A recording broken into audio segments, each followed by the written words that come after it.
It was my daughter Rebecca's 45th birthday, and I had arrived at her residence early with the celebratory confection I had arranged, procured especially from her preferred patisserie. The cost was $200, but for my sole offspring, no expense was too great. I rapped on the door with a smile, anticipating the radiant joy that would illuminate her features, just as it had when she was a young girl. However, upon opening it, her countenance betrayed an expression of utter vexation. "Oh, it's you," she murmured, not even meeting my gaze. "Happy birthday, my dearest," I offered, extending the cake with the candles already in place. "I've brought your favorite chocolate with strawberries, just like in your childhood." Rebecca let out a profound sigh, as if my offerings were an insurmountable burden. "Mother, we need to have a discussion," she stated dryly, ushering me inside without so much as a word of thanks for the cake. We settled into the living area of her magnificent abode, a dwelling I had entirely funded when she and David were wed. It amounted to $50,000. Drawn from my life savings, funds painstakingly accumulated through years of diligent work and double shifts as a nurse for 4 decades. "You know, Mother," Rebecca commenced, her voice now possessing a chill that had developed over recent years, "I've given considerable thought to my birthday, to gifts, and to what would genuinely bring me contentment." I nodded eagerly. "Of course, my love. Tell me what you desire and I shall procure it for you. Perhaps a journey, some adornments, or even that new vehicle you mentioned." Rebecca met my gaze directly, and a shiver coursed through me as I beheld a look of pure disdain. "The singular item I would cherish most as a birthday present," she articulated slowly, relishing each syllable, "is for you to simply cease to exist." The world seemed to halt. I felt as though my heart had been physically torn from my chest. Her pronouncement reverberated in my mind like an unending echo. My daughter, my own flesh and blood, had wished for my demise as a birthday token. What did you just utter?" I managed to whisper, tears threatening to spill. "You heard me," she continued with a frigidity that pierced me like shards of ice. "I am weary of you, Mother, weary of your incessant calls, your unannounced visits, your constant presence that intrudes upon my peace. My existence would be immeasurably simpler and happier if you would simply vanish." My hands began to tremble uncontrollably. 72 years of life, 45 years of motherhood, and I had never conceived that such words would emanate from her lips.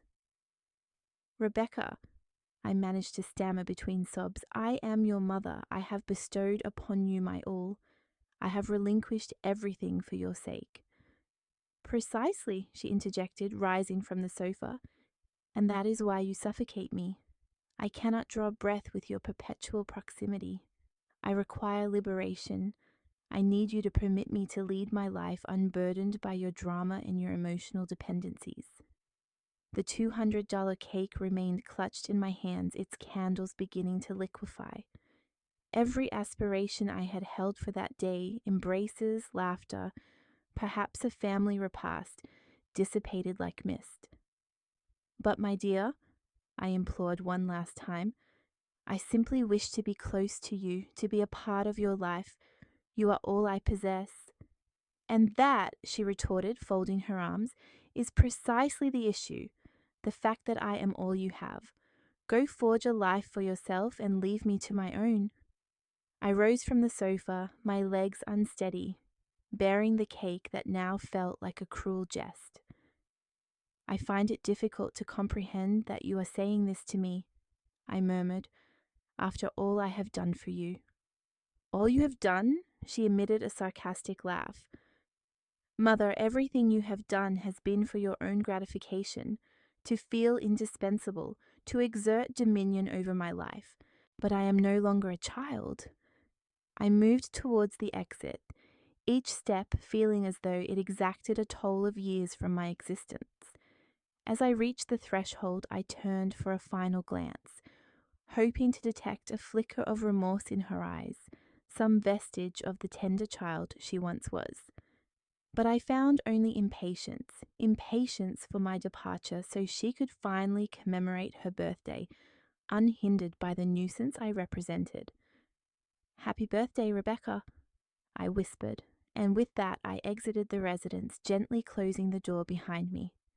I was unaware at that moment that it would be the last occasion I would ever enter that dwelling as the mother who had devoted everything.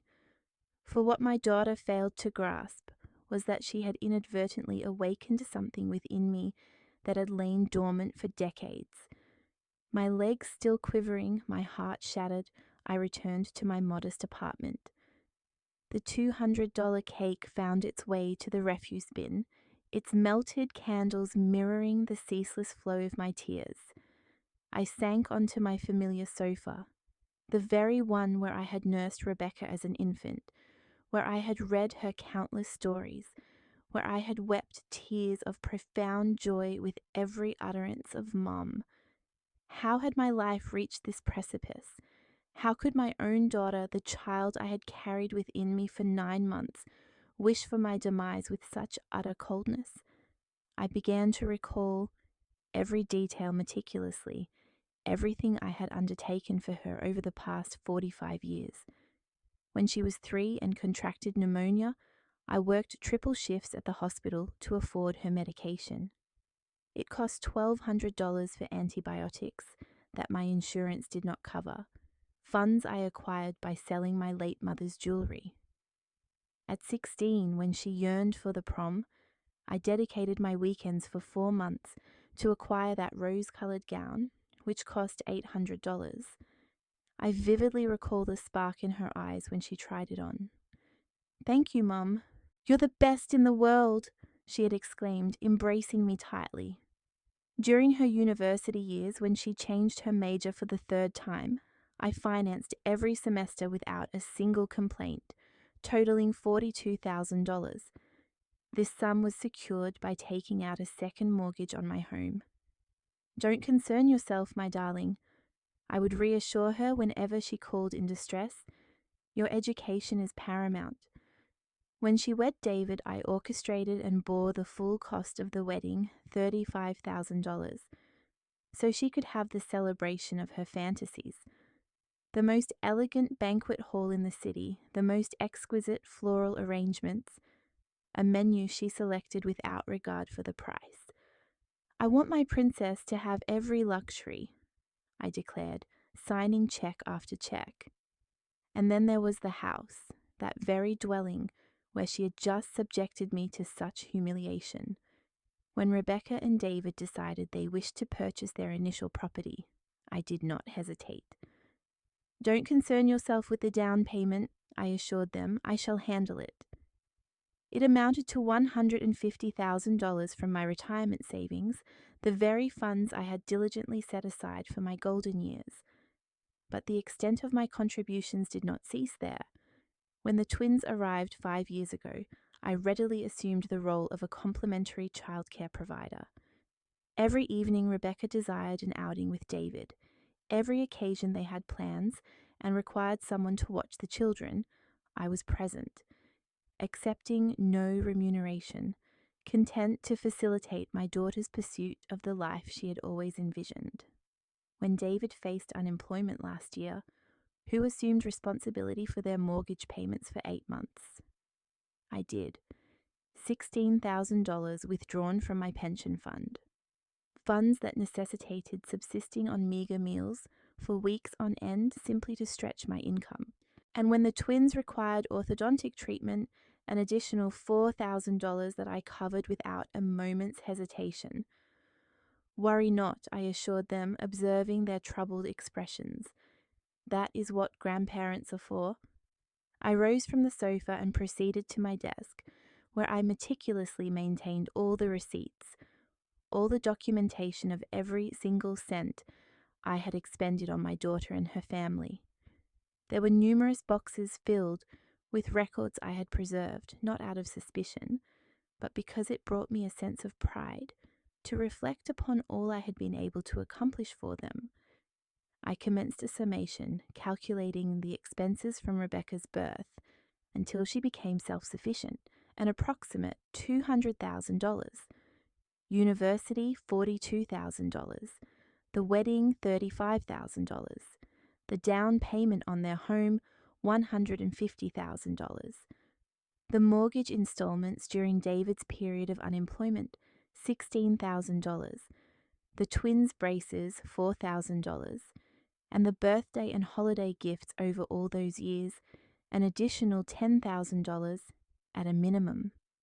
The cumulative total was staggering, exceeding $460,000, nearly $500,000 invested in my daughter's happiness, and all of it to be met with the revelation that her most profound desire was for me to cease to be. Tears fell onto the papers as I performed my calculations. Had I invested that capital in a savings account with compound interest, I would now possess over $600,000.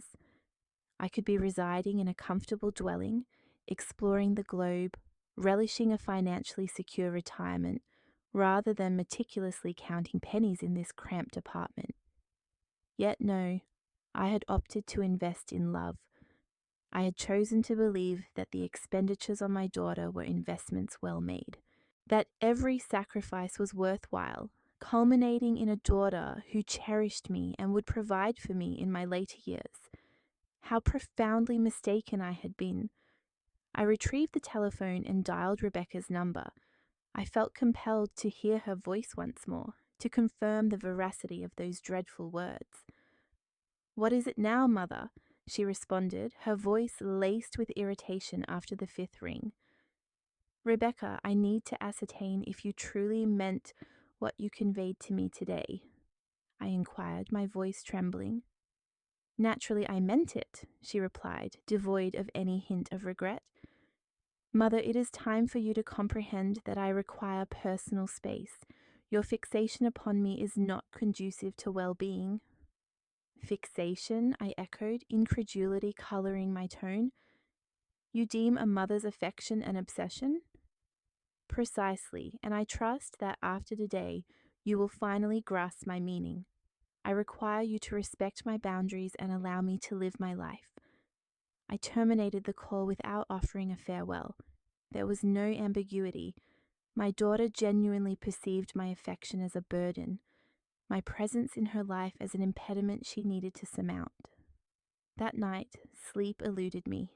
I lay awake, my gaze fixed on the ceiling, replaying every cherished moment we had shared, every embrace, every whispered "I love you, Mom" that had graced her lips. Had it all been a fabrication, or had I inadvertently nurtured a daughter so consumed by self-interest that she was incapable of seeing beyond her own needs? At precisely 3 a.m, a transformation occurred within me. The pervasive sadness began to transmute into something distinct. Anger, indignation, and a stark realization that I had been exploited, manipulated, and discarded like a used handkerchief. My daughter desired my demise. Very well, perhaps it was time to grant her precisely that request. The following day, I awoke with a mental clarity I had not experienced in years. The sorrow had receded, replaced by a more potent force, determination. If my daughter wished for me to vanish from her existence, then I would, but not in the manner she anticipated. I donned my finest attire and departed with a singular, resolute purpose. My initial destination was the bank where I maintained a joint account with Rebecca for her residence's contingency funds. That account, established as a precautionary measure, held a deposit of $20,000 for any unforeseen circumstances. "Good morning, Mrs. Johnson," greeted the manager, Mr. Martinez, a man who had known me for years. "How may I assist you today?" "I wish to close joint account number 4587289. 1, I stated, a smile gracing my lips, that he misinterpreted as pleasantry, when in truth it was an expression of pure retribution. "Are you quite certain? That account holds a considerable balance of $20,000, he cautioned, consulting his computer screen. Absolutely certain.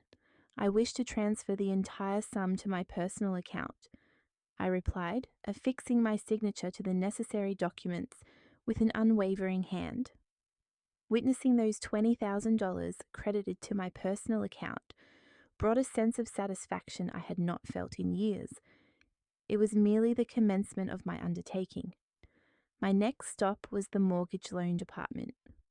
Over the preceding year, during David's period of unemployment, I had co-signed their mortgage.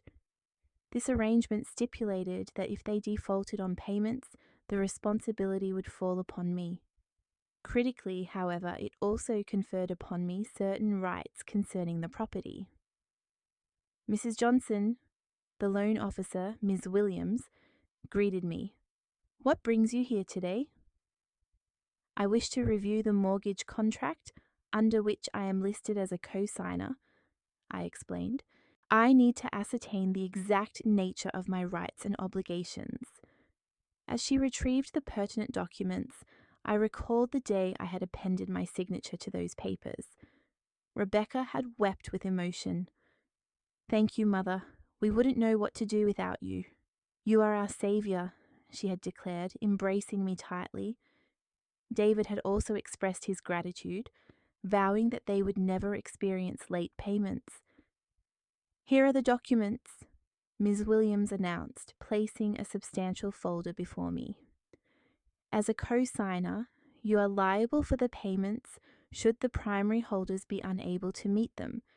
However, you also possess the right to reclaim the property if you believe the debtors will be unable to fulfill their obligations. Precisely, I concurred, meticulously examining the papers. Is there an issue with the payments? She inquired with professional concern. I am currently assessing the situation, I replied, securing a copy of all the documents in my bag.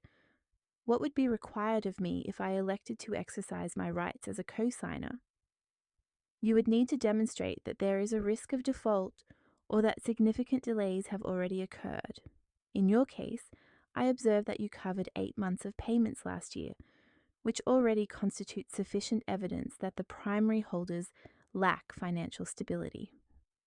Excellent. David lost his employment again last week. A piece of information Rebecca had divulged inadvertently, failing to consider its implications. She believed she was indirectly seeking assistance, but in reality, she was equipping me with the instruments for my retribution. I departed that office with a discernible smile. My dear daughter remained blissfully unaware of the impending tempest. My third destination was the office of my personal attorney, Mr. Anal Adams, a man of 70 years who had been a dear friend of my late husband. He possessed intimate knowledge of my entire family dynamic and had borne witness to my sacrifices for Rebecca over many decades. Julietta, he greeted me warmly, what brings you to my office? It is unusual to see you here. Anel, I require your assistance with a matter of utmost importance, I stated, settling into the chair opposite his desk. I wish to fundamentally alter my will. His eyebrows ascended in surprise. Has something occurred with Rebecca?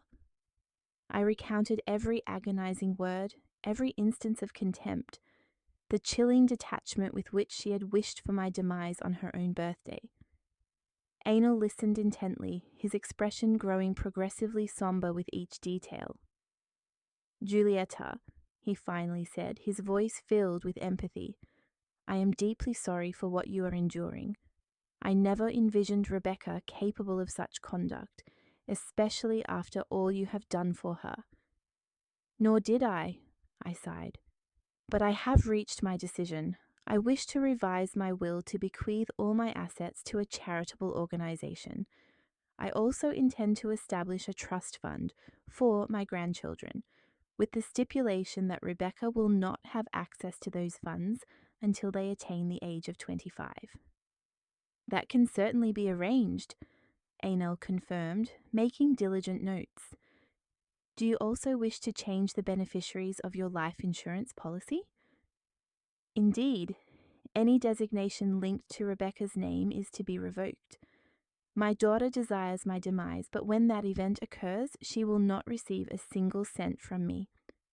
We dedicated 2 hours to meticulously reviewing all my legal documents, my $100,000 life insurance policy, my savings, my apartment, my investments. Everything that had once been earmarked for Rebecca would now be redirected to the Orphans Foundation, an organization where I had devoted my time as a volunteer for many years. There is one further matter, I added as we concluded. I wish for you to prepare all the necessary documentation to reclaim the residence where Rebecca resides. As the co-signer of the mortgage, I possess certain rights. Furthermore, her husband has recently experienced another job loss. Anil's eyes widened with understanding. Now I comprehend the trajectory of your actions. Are you absolutely certain you wish to proceed this far? Completely certain, I affirmed with a resolve that surprised even myself. My daughter conveyed that her life would be considerably easier if I were to vanish. Very well, I shall indeed disappear, but prior to that I shall ensure she fully comprehends the profound implications of living without me and without all that I have provided for her. As I departed Anil's office, darkness had already descended. I strolled through the streets of my familiar neighborhood, experiencing a sense of renewal, as if I had finally awakened from an extended period of somnolence. For 45 years, my existence had revolved around Rebecca. I had deferred my own aspirations and desires to grant her every wish, but that era had concluded. I returned to my apartment and poured myself a glass of wine, a beverage I had abstained from for years. To toast oneself was an entirely novel experience, yet it felt remarkably liberating. I retrieved my telephone and dialed a number I had saved months prior, but had never dared to utilize. It belonged to a travel agency specializing in retirement packages for individuals seeking to relocate abroad. Good evening, this is Julietta Johnson, I stated upon connection. I observed your advertisement concerning life in Switzerland. Would it be possible for you to furnish me with comprehensive information? Certainly, Mrs. Johnson. Switzerland is a highly sought-after destination among our clientele. We offer a range of programs, from temporary sojourns to permanent residency. What specific details do you require? Everything, I replied without hesitation. I wish to learn every aspect of how a 72-year-old individual can establish a new life in Switzerland. After concluding the call, I stood at the window, gazing out at the cityscape that had been my lifelong home. Soon all of this would exist only as a distant memory. My daughter had requested my disappearance as a birthday gift, and I was prepared to grant her wish in the most dramatic fashion imaginable.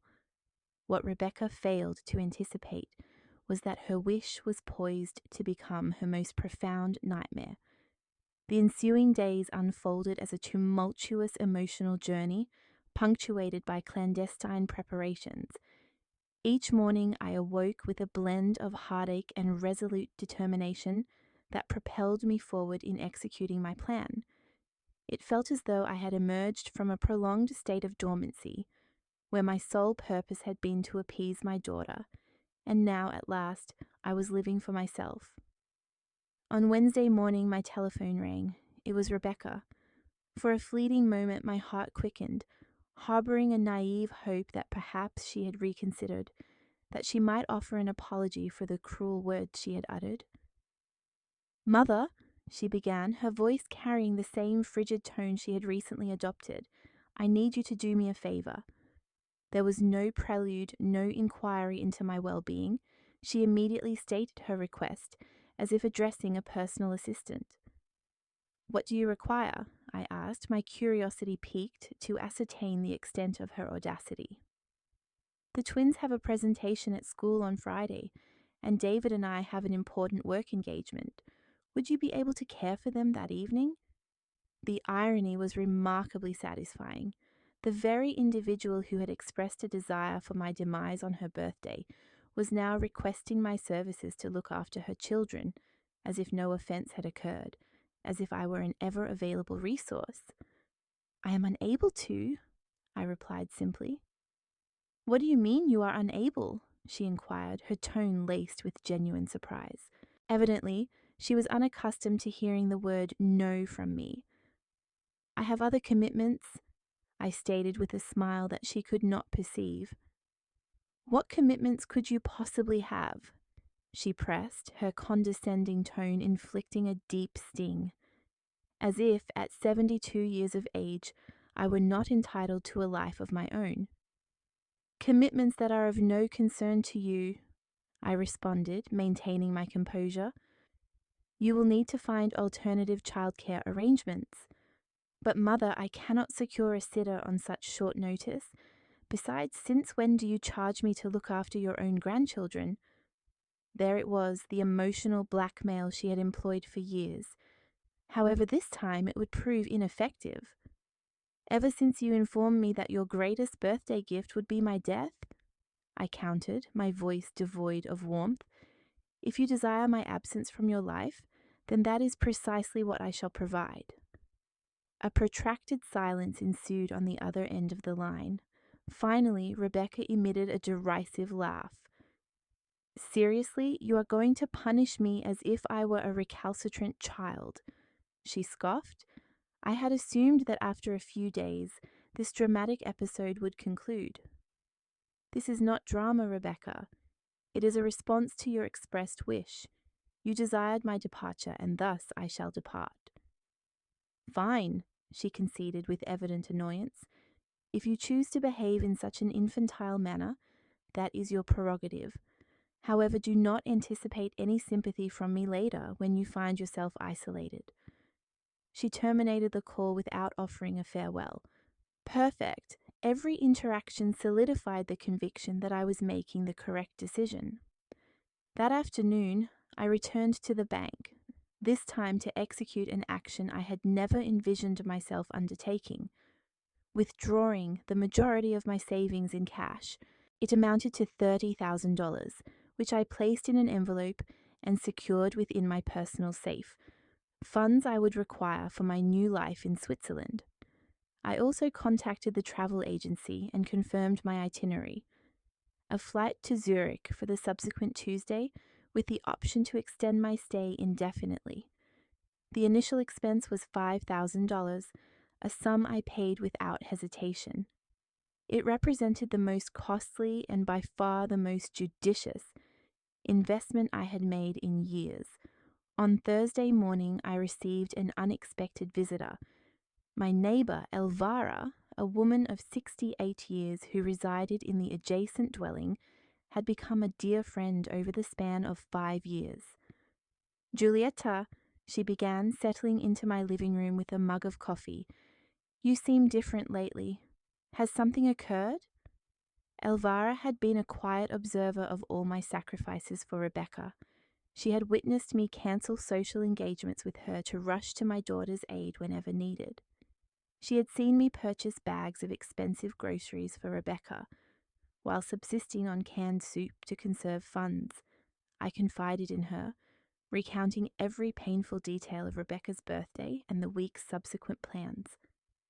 "Mercy, Giulietta," Elvira whispered, her eyes welling with tears. "I find it difficult to comprehend that Rebecca would utter such a cruel remark after all you've done for her. The most distressing aspect is that she delivered it as if it were the most ordinary sentiment in the world," I explained, "as though I were an encumbrance in her life, one that needed to be removed." "And you are truly departing for Switzerland?" "Indeed," I affirmed resolutely. "The ticket is already purchased. I depart on Tuesday." Elvira gently took my hands. "You know you have my unwavering support, correct? What Rebecca inflicted upon you is inexcusable." "There is one more matter," I said, lowering my voice. "I will require your assistance with something of considerable importance." I outlined my entire scheme, my intention for Rebecca to believe I had genuinely passed away, at least temporarily. Elvira would be my confederate, the individual who would discover my vacant apartment and my parting message. It is ingenious, Elvira murmured with a glint of mischief in her eyes. That ungrateful child will finally grasp the magnitude of losing you. Will you help me?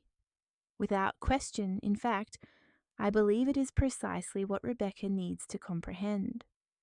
That evening, I dedicated myself to composing the most significant correspondence of my life, the letter that Rebecca would find on her table, and that would irrevocably alter everything. I labored over each word, meticulously ensuring it conveyed my exact sentiments. My dearest Rebecca, the letter commenced, you requested as a birthday gift that I vanish from your existence, and I have elected to honor your wish. By the time you peruse these lines, I will be far from this place, embarking on the life I should have embraced years ago, rather than forfeiting it all for you. I continued writing for hours, meticulously documenting every monetary expenditure on her behalf, every sacrifice I had made, every chance I had forgone by remaining perpetually available for her needs. Yet it was not a resentful missive, it was an instructive one. I wished for her to fully comprehend the extent of her loss. Accompanying this letter, you will discover all the legal documents I have executed this week, I continued. The revision of my will, the termination of your health insurance policy, which I funded, the notification that, as the co-signer of your mortgage, I have elected to exercise my rights given David's employment instability, and the revocation of all financial provisions you have received from me. It culminated in a 23-page document, a thorough account of every change that would transpire in her life now that I was gone, precisely as she had desired. Your existence will undoubtedly be far simpler without me, the letter concluded, but it will also be significantly more costly. I trust it proves worthwhile. On Friday evening, as I packed my essential belongings into 2 suitcases, my phone rang with a call from Rebecca. I let it go unanswered. She called 3 more times, but I simply allowed the device to ring. I had nothing further to convey to her. The following day, Saturday, David appeared at my doorstep, his appearance one of exhaustion and desperation. "Giulietta," he implored, his voice tinged with pleading. Rebecca recounted our disagreement. I acknowledge that her words were misguided, but I implore you, do not inflict this upon our family. "Inflict what?" I inquired, feigning ignorance. "To cease your support, to simply withdraw from our lives in this manner. The children require you, we all do. How peculiar! When Rebecca wished me gone, I was an inconvenience. Yet when the implications of my actions became apparent, suddenly I was indispensable. David," I stated calmly, "your wife was unequivocally clear with me. My presence in her life is a burden she no longer desires to bear. I am merely honoring her wishes." "But Giulietta, you know how Rebecca behaves when she is upset. She did not truly mean it." "Oh, she did not, because she sounded remarkably sincere when she expressed her wish for my demise as her birthday present." David lowered his head, aware of his inability to defend the indefensible. "Please," he insisted, "grant me an opportunity to rectify this. I will speak with Rebecca. I will make her comprehend her error." "It is beyond that point," I replied, slowly closing the door. "Convey my affection to my grandchildren." Sunday marked my final day in that city. I spent the morning revisiting cherished locations. The hospital where I had dedicated 40 years of my professional life. The park where I had once brought Rebecca as a child. The church where I had wed her father. It was my silent adieu to a life I had entirely devoted to others. Monday would herald the commencement of a life I would finally live for myself. Sunday night proved restless, not from apprehension or regret, but from an unfamiliar emotion that had eluded me for decades, anticipation of an adventure. At the venerable age of 72, I stood on the precipice of embracing the life I had always envisioned but never dared to pursue. At precisely 5 in the morning on Monday, Elvira arrived at my door, precisely as we had arranged. She brought freshly brewed coffee and a knowing smile that infused me with renewed vigor. "Ready for your grand escape?" she inquired, her eyes twinkling. "More than ready," I responded, carrying my 2 suitcases towards the door. "Do you have the duplicate keys to my residence?" "Here they are," she said, presenting the set of keys I had entrusted to her the previous evening. "And I also possess the letter for Rebecca and all the legal documentation you intend to leave for her." We had meticulously orchestrated every detail. Elvira was scheduled to visit Rebecca's apartment on Wednesday to deliver the documents. Ostensibly feigning concern after discovering my apartment vacant and worrying about my disappearance, it would fall to her to convey to Rebecca the news of my permanent departure. "Remember," I instructed as we summoned a taxi, "you must exhibit considerable distress. Inform her that I did not answer the telephone for 2 days, that you knocked on my door and received no reply, and that upon utilizing the emergency keys, you found the apartment empty with the letter on her table. Rest assured, Giulietta, I was a drama instructor for 30 years. This will be the performance of a lifetime," Elvira assured me with a roguish grin. The taxi arrived punctually at 6 in the morning. As my suitcases were loaded, I cast one final glance at my apartment. I had resided there for 15 years, yet, remarkably, I felt no nostalgia. It was as if I were finally breaking free from a self-constructed prison. "To the airport?" the cab driver inquired. "To the airport," I confirmed, and those 2 words felt like the herald of my new existence. Throughout the 40-minute journey, my thoughts drifted to all I was leaving behind: my volunteer work at the hospital, my established routines, the perpetual anxiety concerning Rebecca and her predicaments. Yet I also contemplated the horizons awaiting me. The liberty to make my own choices, to indulge in personal expenditures, to exist without the incessant weight of my daughter's emotional demands. At the airport, while awaiting my flight, 3 calls from Rebecca went unanswered. Subsequently, a text message arrived. "Mum, you are being utterly ridiculous. The children are asking about you. Call me." I deleted the message without responding. It was quite remarkable how, now that I was no longer perpetually available, she suddenly found herself in need. The flight to Zurich was protracted but serene. For the first time in years, no one knew my whereabouts. No one could contact me for favors, financial assistance, or my time. It was an intoxicating sensation of liberation I had not experienced since before assuming the mantle of motherhood. During the 12-hour voyage, I meticulously documented the preceding week's events in my journal, capturing every detail, every emotion, every decision that had culminated in that moment. I was determined to preserve the precise feeling of severing ties with a toxic entanglement, even when that entanglement involved my own offspring. I arrived in Zurich on Tuesday evening, local time. A representative from the travel agency awaited me at the airport, holding a sign bearing my name. He was a young, amiable gentleman named Klauser, whose English was impeccable. "Mrs. Johnson," he greeted me with a genuine smile. "Welcome to Switzerland. I trust you are prepared for a new adventure." "More than ready," I replied, and for the first time in weeks, my smile was utterly unfeigned. Klauser escorted me to a charming, fully furnished apartment in the heart of Zurich, which he had secured for 1 month, providing ample time for me to decide on a permanent stay. It was modest but cozy, featuring windows that overlooked a delightful park and offered a partial vista of the lake. "Here is all the pertinent information regarding the city," Klauser stated, presenting me with a substantial folder. "Dining establishments, activities suitable for your age group, German language courses, social gatherings.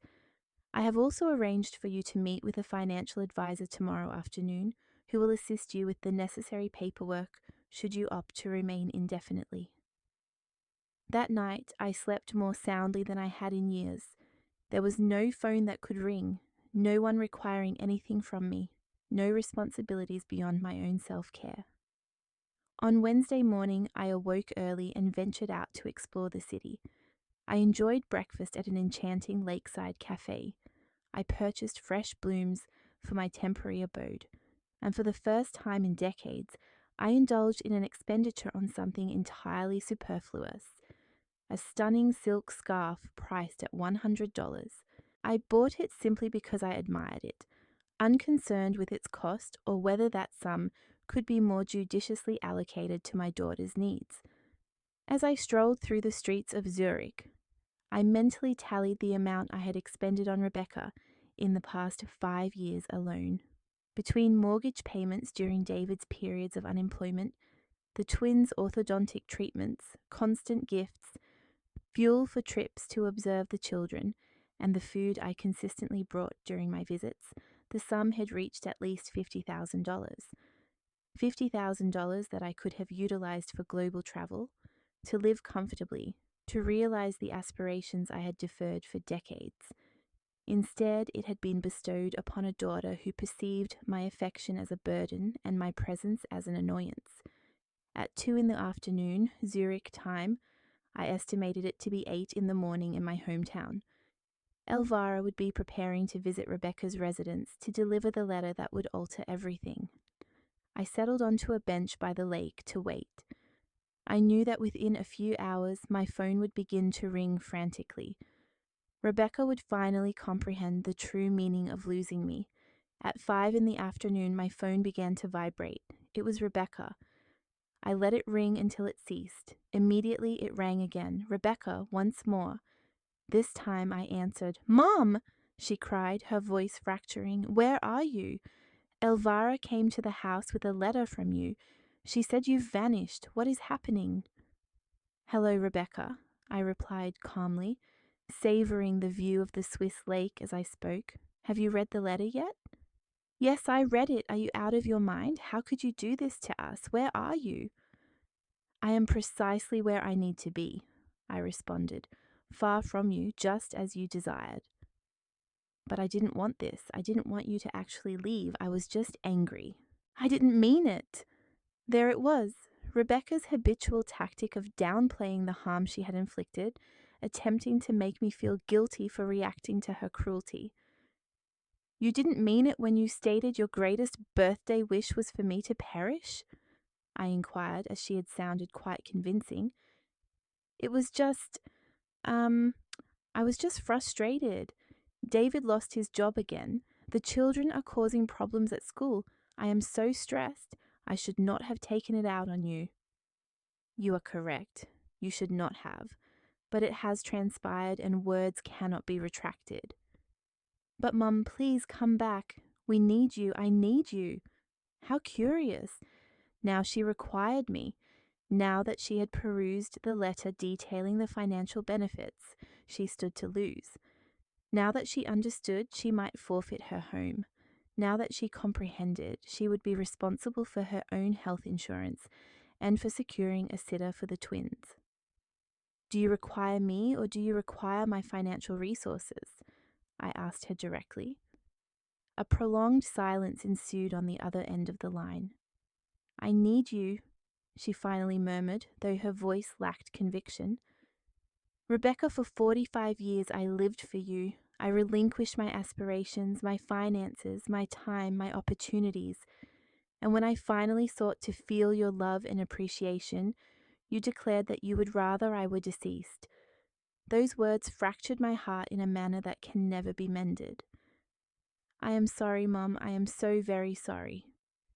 "Sorry is insufficient, Rebecca. The damage is done, and you know what? Perhaps it was the most beneficial thing you could have articulated to me, for it finally opened my eyes and made me realize that I have been living my life entirely incorrectly." "What do you mean?" "I mean that for the first time in decades, I am living for myself, and it feels absolutely wonderful." "Where are you, Mom?" Rebecca pleaded, her voice choked with tears. "The children are asking about their grandmother.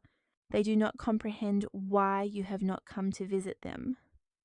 It was quite fascinating how, now that I was unavailable, the grandchildren suddenly missed me.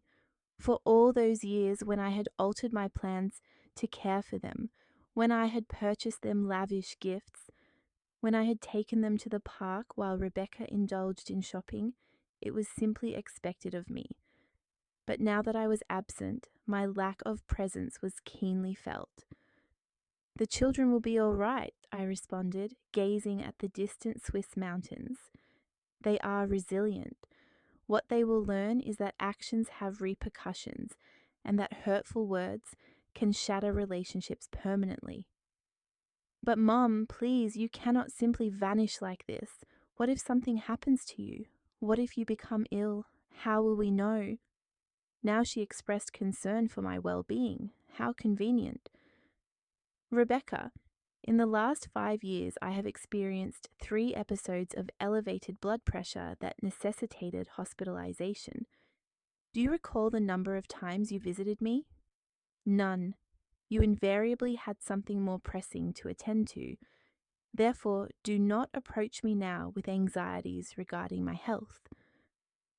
"That is not true," she protested weakly. "It is true. The first time I was admitted to the hospital, I contacted you from the emergency room. You informed me that you could not come because you had a hair appointment.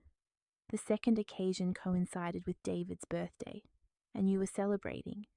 The third instance, you simply did not answer your phone." The silence on the other end of the line confirmed that she remembered each of these instances with perfect clarity.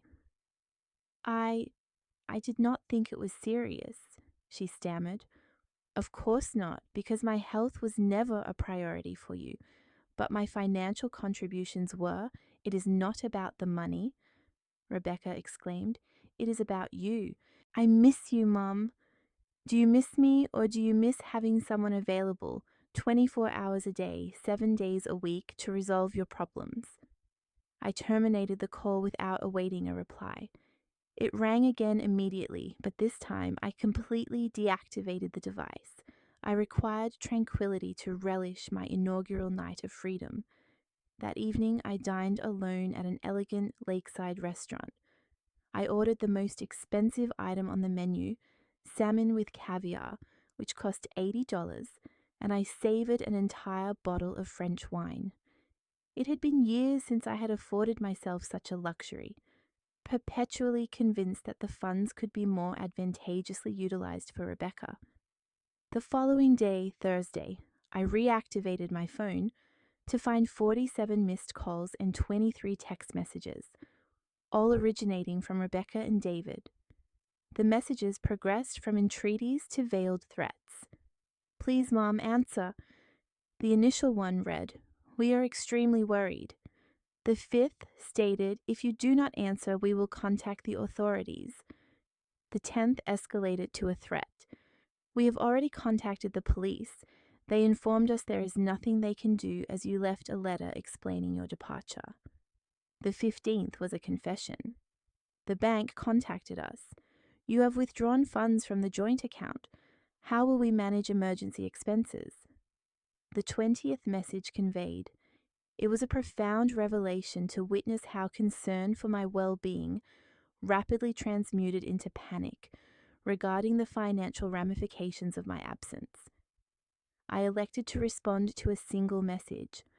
"I am well. I am precisely where I need to be. Do not attempt to locate me." The response arrived in under 5 minutes. "You do not comprehend the gravity of your actions. You are poised to devastate us. The mortgage attorney contacted us. He stated you can seize our home." There it was, the unvarnished truth. She harbored no genuine concern for my potential suffering or peril. Her apprehension stemmed from the dawning realization of the financial consequences of my departure.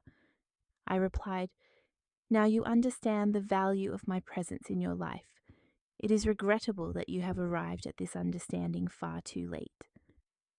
That afternoon, I attended my scheduled meeting with the Swiss financial advisor. He was an elder gentleman, highly professional, named Herr Meyer, who assisted me in comprehending all available options for permanent residency in Switzerland. With your current savings and your American pension, he explained, you can live comfortably here for the remainder of your days. Switzerland boasts exceptional healthcare programs for expatriate retirees, and the overall quality of life is unparalleled. For the first time in years, I discussed my financial situation openly, unburdened by the need to hoard funds for Rebecca's unforeseen exigencies. It was profoundly liberating to calculate my expenditures based solely on my own requirements and desires. You may also consider investing a portion of your savings in the Swiss economy, Herr Meyer continued. The returns are consistently stable and secure. Within 5 years, you could potentially double your assets through judicious investment. Double my assets. How many such opportunities had I encountered? Yet, I had consistently prioritized expending the funds on my daughter's fleeting desires.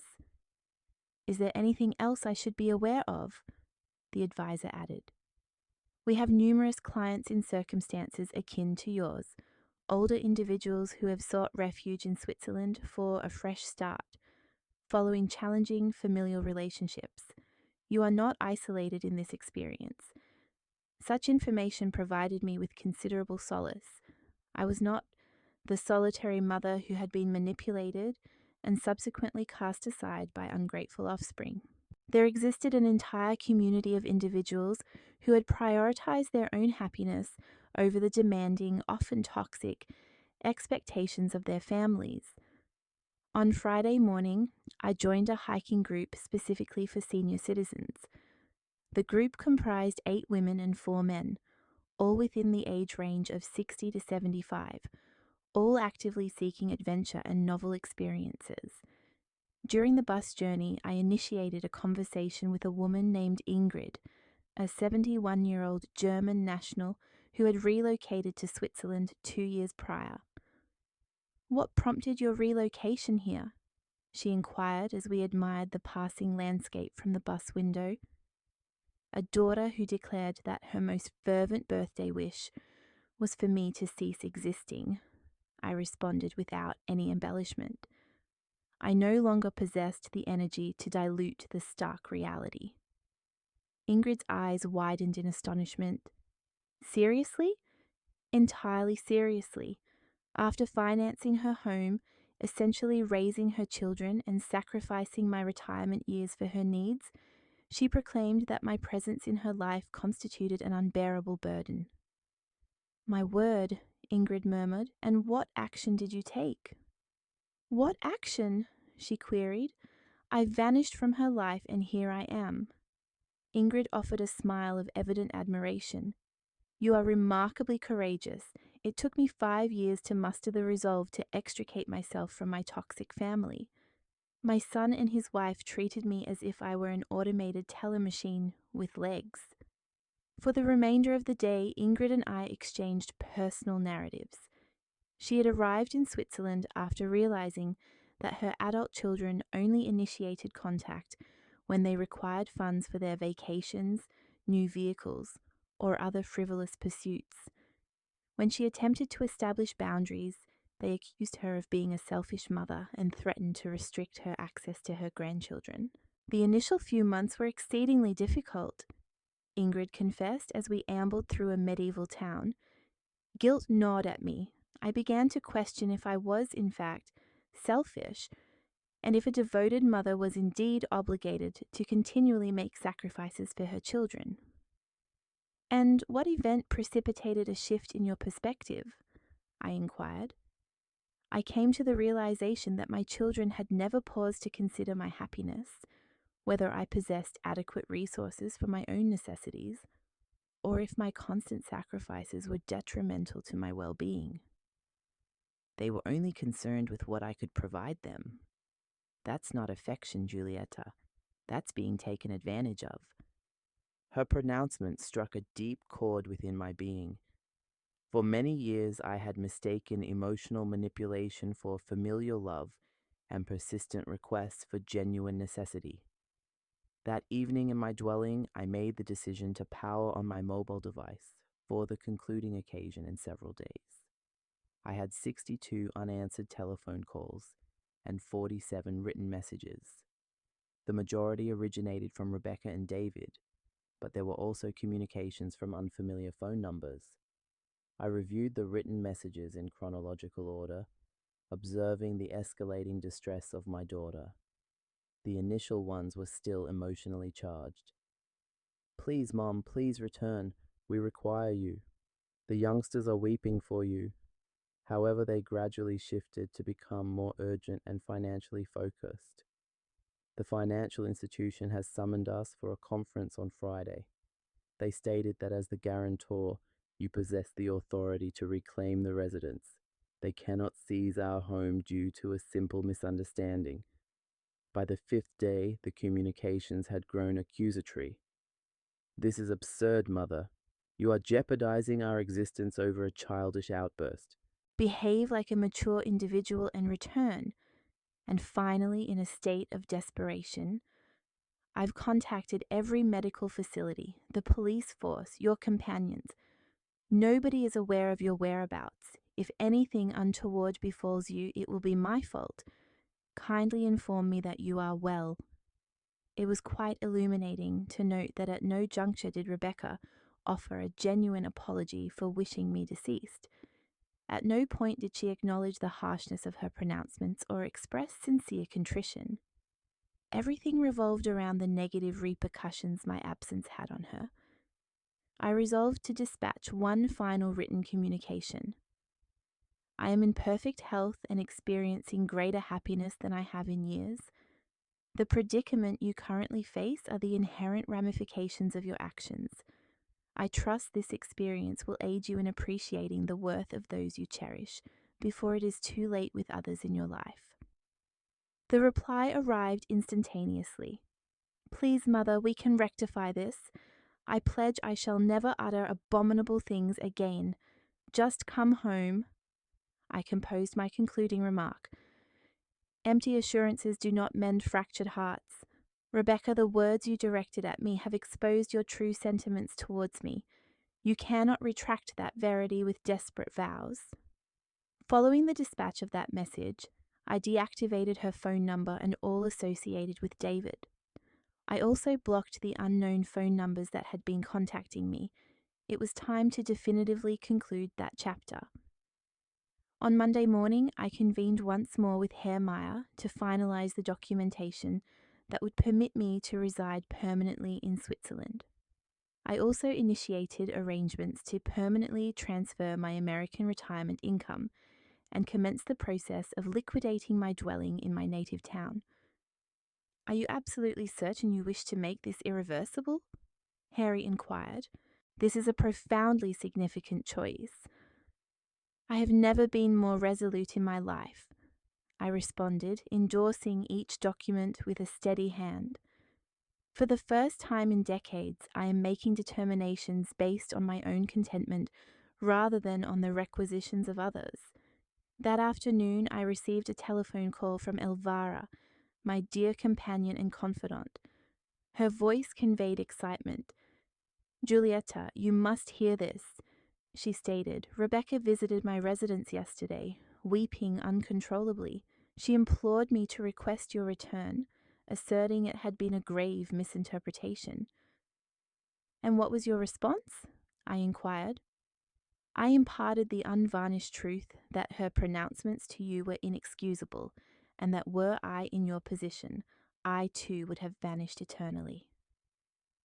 You ought to have witnessed her expression when she grasped that even her neighbours were privy to her cruelty towards you. "Did she allude to any financial difficulties?" I asked, tinged with curiosity. "Oh, indeed.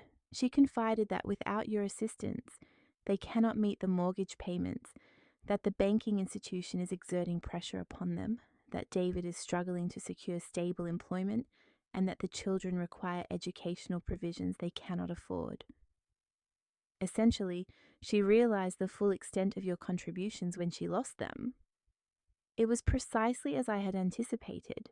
She missed me not as an individual, but rather my capacity as a financial sustainer and problem solver. Elvivara, I informed her, when anyone inquires about me, particularly Rebecca, I wish for you to convey that I am deceased to them, for in a sense it is true. The Giulietta who perpetually sacrificed herself for an ungrateful offspring truly perished on her birthday. I comprehend entirely, Elva replied. And you know what? I believe it is the most advantageous demise you could have elected. 3 weeks following my arrival in Switzerland, my new existence had taken a form I had never envisioned. I had enrolled in German language courses 3 times each week. I had commenced a watercolour painting class on Tuesdays and Thursdays and had joined an expatriate book club that convened on Sundays. For the first time in decades, my schedule was replete with activities of my own choosing, activities that afforded me enjoyment and personal advancement. Yet, the most astonishing development was the financial aspect. In the absence of Rebecca's incessant financial demands, my savings not only remained steady, but were actually increasing.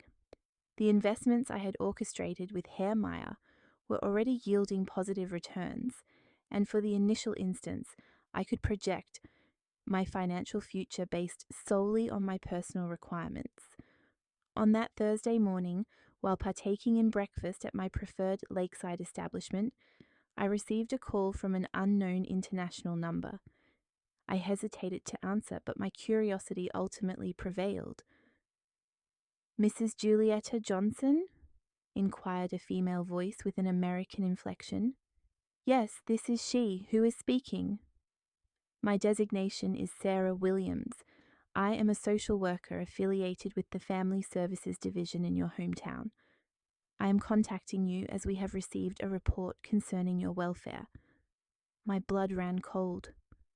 A report? Of what nature? Your daughter, Rebecca Johnson, has lodged a complaint asserting that you may be experiencing dementia or cognitive decline, and that you have made financial and life choices that place you in jeopardy. According to her account, you vanished abruptly and are existing in precarious circumstances abroad. I found it difficult to believe what I was hearing. Rebecca had escalated to the point of involving social services, fabricating a mental illness to invalidate my decisions and compel my return. Miss Williams, I replied, my voice firm, I do not suffer from dementia or cognitive decline. I am residing in Switzerland by my own volition in a comfortable dwelling with excellent medical provisions and in perfect mental health. My daughter's assertions are entirely fabricated. I comprehend your perspective, Mrs. Johnson. However, we must ascertain your well-being. Would it be feasible to arrange for a medical and psychological assessment through the American consulate in Switzerland? Certainly, I responded without hesitation. I am willing to undergo any evaluation that substantiates my unimpaired mental state and the lucidity with which my decisions have been made. Following the arrangement of the specifics for the assessment, I concluded the telephone conversation, experiencing a convergence of indignation and incredulity. Rebecca had irrevocably crossed a boundary. Not only had she expressed a desire for my demise, but she was now endeavoring to undermine my mental credibility to regain dominion over my finances and my existence. I promptly contacted my legal representative, Anil, back in my hometown. Giulietta, he greeted me with concern. I am pleased to hear your voice. I have experienced a rather remarkable week with your daughter. I can well imagine. I have just concluded a conversation with social services. Rebecca is accusing me of having dementia. That is not the entirety of it, Anil sighed. She has also retained another legal counsel to attempt to contest all the legal alterations you implemented prior to your departure.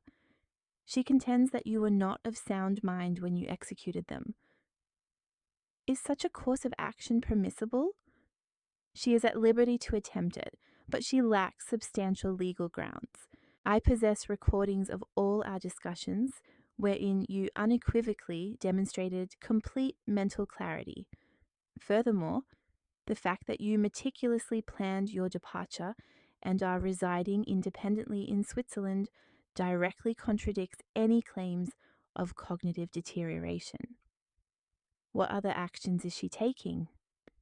She has attempted to access your bank accounts, ostensibly out of concern for your welfare. She also sought to impede the process of reclaiming the residence, but given that all is legally substantiated, and she herself endorsed the documents acknowledging David's renewed job loss, she possesses no valid arguments. It was astonishing to contemplate the lengths to which Rebecca was willing to go to reacquire the financial advantages she had forfeited. Anal, I wish for you to prepare a defamation lawsuit against my daughter. Her baseless accusations regarding my mental state could jeopardize my reputation and my legal standing. It would be my distinct pleasure, Anal replied with palpable satisfaction. After witnessing her conduct towards you, I am of the opinion that it is high time for her to confront the legal repercussions of her conduct. 2 days later, I presented myself at the American consulate in Zurich for the medical and psychological examinations.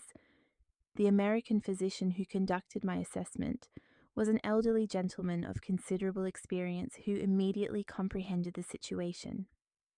Mrs. Johnson, he informed me after an exhaustive 3-hour evaluation, not only are you in perfect mental health, but the decisions you have made exhibit commendable clarity and fortitude.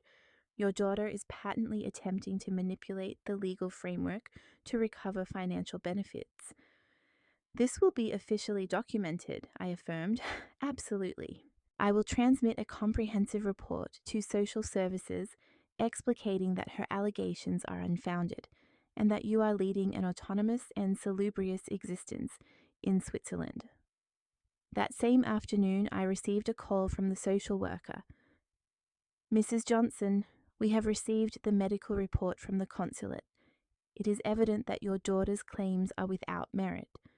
We shall be closing the case and notifying Rebecca that her complaints were unfounded. Thank you, I replied. Will this be entered into any official record? Indeed, it will be documented that she lodged a spurious complaint concerning a family member's well-being, which could carry legal implications should it recur. Excellent. Rebecca had not only failed in her bid to invalidate my decisions, but now possessed an official record of initiating baseless complaints.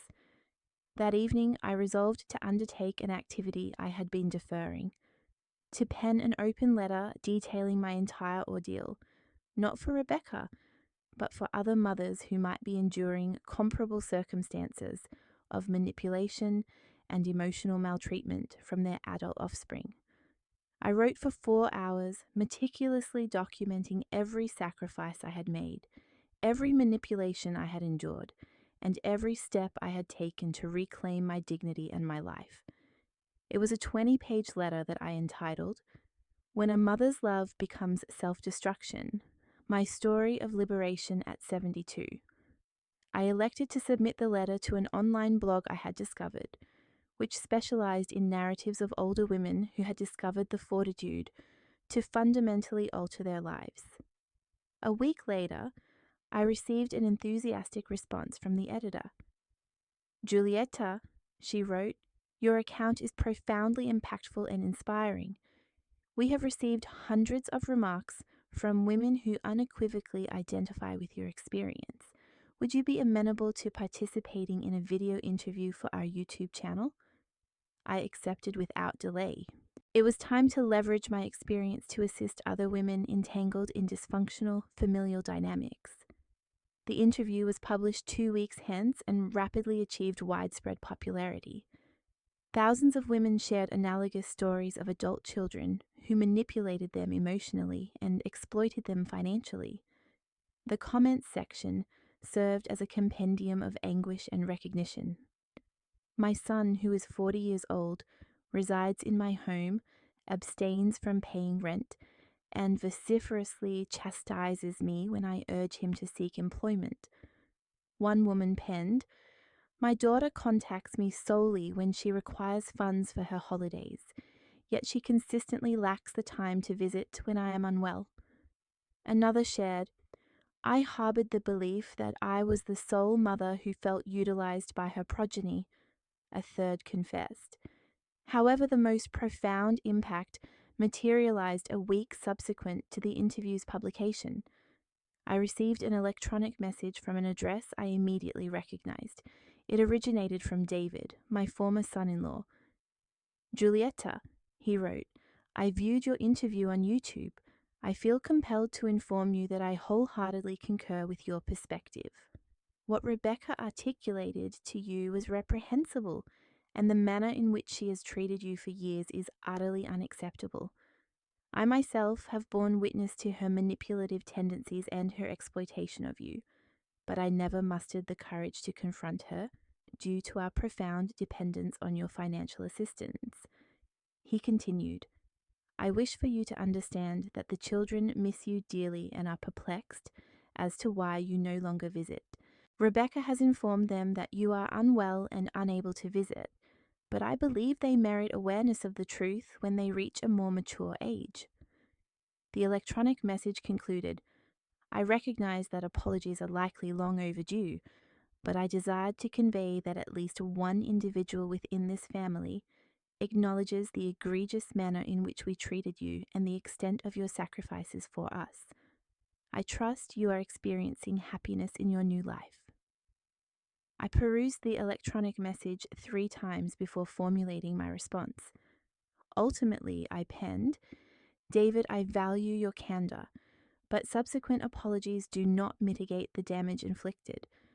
I trust this experience will equip you to become a more devoted husband and father, and that you will instill in your children the appreciation for those who love them before it is too late." It marked the inaugural instance that an individual from my family had publicly acknowledged the abuse I had endured. It did not alter my resolve to maintain my distance, but it did bestow upon me a sense of validation that I had earnestly sought for years. My new existence in Switzerland was flourishing in ways I had never conceived. I had cultivated genuine friendships with individuals who valued me for my intrinsic self, not for my material contributions. I had discovered pursuits and passions that I had previously set aside. I possessed a tranquil state of mind and financial security. And most crucially, I had attained dignity. 6 months subsequent to my arrival in Switzerland, my life had evolved into a configuration I had never dared to imagine. It was a perfect spring morning when I received a telephone call that would once again reshape everything. It was Alvara, my cherished neighbor and accomplice. "Julieta," she declared, her voice filled with exhilaration. "You absolutely must hear this. Rebecca has lost the residence." My heart momentarily faltered. Despite all that had transpired, a segment of my being continued to harbor concern for the well-being of my grandchildren. "What precisely transpired?" I inquired. "The financial institution repossessed the mortgage last week. David was unable to secure consistent employment. They fell behind on their installments, and given that you are the co-signer and are asserting your legal entitlements, the bank proceeded with the foreclosure. Rebecca sought me out yesterday, utterly beside herself with tears. And the children, are they unharmed? They have relocated to a modest dwelling on the opposite side of the city. David has ultimately secured a position at a manufacturing plant, earning significantly less than before, but at least it provides a semblance of stability. Rebecca has also been compelled to return to employment. It was a peculiar amalgamation of emotions that I experienced. I felt no schadenfreude at their misfortune, but rather a profound sense of justice being served. For the first time in their lives, Rebecca and David were confronting the genuine consequences of their choices without the intervention of anyone to extricate them. "Is there any further news?" Elvivara continued. Rebecca inquired if I possessed any means of contacting you. She expressed a desire to offer a sincere apology, stating that she finally comprehends all that she forfeited when she lost you. And what was your reply? I asked. I informed her that some wounds are too profound to mend, and that certain pronouncements can never be retracted. I also conveyed that you are thriving in your new existence and that it would likely be most beneficial for both of you if she did not attempt further contact. Alvaro was correct. Throughout these past 6 months, I had cultivated an internal serenity that I was unwilling to jeopardize for hollow promises from a daughter who had repeatedly demonstrated that her regard for me was contingent upon her need. That afternoon, I received an unexpected communication from my legal counsel, Anil. Giulietta, I have some rather intriguing developments to share, he stated. Rebecca's residence has indeed been successfully divested by the bank, and given your status as co-signer, you are entitled to reclaim your initial investment of $150,000, along with the accrued interest. What is the total sum? $185,000. The bank has already sanctioned the transfer. The funds will be credited to your Swiss account next week. It was utterly astonishing. Not only had I recouped my initial capital outlay, but I had also gained an additional $5,000. Funds that would have been irretrievably lost had I continued to be the perpetually self-sacrificing mother. There is also another matter, Anel continued. Your dwelling in your hometown has finally been sold. Following the deduction of commissions and expenditures, the net proceeds amount to $95,000. In total, I was receiving nearly $300,000 in assets that I had previously considered lost. Combined with my existing savings and the investments I had orchestrated in Switzerland, my total net worth now surpassed $500,000. At the age of 72, I was more affluent than I had ever been in my entire existence. That evening, I celebrated at my preferred establishment overlooking the lake. I ordered French champagne and toasted the courageous woman who had the audacity to embark on a new beginning when all appeared to be lost. As I savoured my meal, I reflected on the entirety of the journey.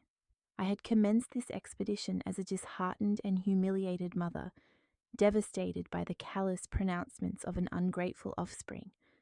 Yet I had now transformed into an independent woman, financially secure, surrounded by authentic companions, and living the life I had perpetually envisioned. The following day, I resolved to pursue an endeavour I had been contemplating for weeks: to author a comprehensive book detailing my experiences. Not solely my personal narrative, but a practical manual for older women ensnared in dysfunctional familial relationships. I contacted a Swiss publishing house that specialized in self-help and personal growth literature. The editor, a woman named Brigitte, expressed immediate interest. Giulietta, she informed me during our meeting, your narrative addresses a subject that impacts millions of women, yet is seldom discussed openly. Emotional abuse perpetrated by adult offspring is an epidemic problem that necessitates exposure. I dedicated the subsequent 3 months to writing When Love Hurts, Liberating Yourself from Family Emotional Abuse After 70. The book meticulously chronicled not only my personal journey, but also provided practical methodologies for identifying manipulation, establishing healthy boundaries, and discovering the fortitude to prioritize one's own well-being. The book was published 8 months later and achieved bestseller status in several European nations. The correspondence I received from readers was truly remarkable. Women from across the globe conveyed how my narrative had instilled in them the courage to effect radical transformations in their own lives. I perused your book and finally comprehended that I am not an inadequate mother for refusing to continue subsidizing the irresponsibility of my 35-year-old son, wrote Maria from Spain. Your account assisted me in understanding that genuine affection does not necessitate self-annihilation. Carmen from Mexico penned to me. Following the perusal of your book, I liquidated my substantial residence and relocated to a modest dwelling that I can afford without relying on my children's assistance. For the first time in years, I sleep peacefully, Rosa from Argentina shared. However, the communication that resonated most deeply arrived 1 year after the book's publication. It was an electronic message from an unfamiliar sender. It was from Andrea, a young mother. Mrs. Johnson, she wrote, I am 30 years old and have a 65-year-old mother who has devoted her entire existence to my siblings and me. Following your book's perusal, I realize that we are treating her precisely as Rebecca treated you. Your narrative illuminated my perspective and made me comprehend that I was perpetuating a detrimental cycle that could irrevocably fracture my relationship with my mother. Yesterday, I contacted my mother and offered an apology for all the years of taking her for granted. I also conveyed my desire to assist her in realizing her personal aspirations, rather than expecting her perpetual availability for mine. That message brought tears of joy to my eyes. My suffering had served to avert similar destruction for other families. 2 years subsequent to my arrival in Switzerland, I received a physical letter in my mailbox. The script on the envelope was recognizable, yet I could not immediately place it. Upon opening it, my heart momentarily ceased to beat. It was from my grandchildren, who are now 12 years of age. Dear Grandma Giulietta, they wrote in their childlike script, Dad has informed us of the truth regarding your departure. He mentioned that Mom uttered some exceedingly unpleasant remarks to you, which is why you resolved to commence a new life away from us. We wish for you to know that we miss you profoundly and that we comprehend your reasons for leaving. We're so proud of your courage. When you're a bit older, we'd love to come visit you in Switzerland, if that works for you. We love you, Grandma. The letter, signed by both twins, contained charming drawings of me thriving in the Swiss Alps. Reading it brought me to tears for a full hour, not from sorrow, but from the profound realization that my choice to uphold my self-respect was indeed the correct one, even if it meant a physical separation from those I cherished. I resolved to respond. My dearest grandchildren, I penned. Your words are the most precious present I've received in ages. My love for you is boundless and everlasting, irrespective of any distance. Once you reach an age where you can make your own informed choices, my heart and my home will forever be open to you. Until that day arrives, know that your grandma is living a fulfilling and contented existence, enveloped by beauty and tranquility. Hold on to the affection you feel for me, but also draw lessons from this experience. Words possess the power to construct or to dismantle, and genuine connections are forged on the bedrock of mutual esteem, not on one-sided concessions. I cherish you with my entire being. Today, 3 years after that life-altering, distressing birthday, I find myself on my balcony in Zurich, gazing at the majestic peaks as I conclude the narrative of my life. I am 75 years of age, possess assets exceeding $600,000, have authored a best-selling book titled Dear Friends from All Over the World, and have attained an inner peace I once believed was beyond my reach. Rebecca requested my absence from her life as a birthday present. I granted her that desire in the most dramatic fashion imaginable. What she failed to anticipate was that in losing me, she not only forfeited a mother's unconditional love, but also the individual who had been the steadfast pillar of her financial stability for many years. My departure was my gift to her. My resurgence was my gift to myself. And it was worth every drop of emotion, every sacrifice, and every moment of hardship that led me to this point. For sometimes, the sole path to self-preservation lies in embracing the audacity to relinquish oneself entirely. thereby being reborn as the person one was always destined to be. Did you find my story engaging, and from which city are you listening? Let's connect in the comments. If you enjoyed this narrative, please consider supporting me with a super thanks, enabling me to continue sharing such stories. Your kind support is greatly appreciated. I eagerly await your thoughts on the story. On the screen, you'll find 2 new life stories that come highly recommended. My channel offers a wealth of additional content. Remember to subscribe. I look forward to sharing another life story with you soon, with affection and respect.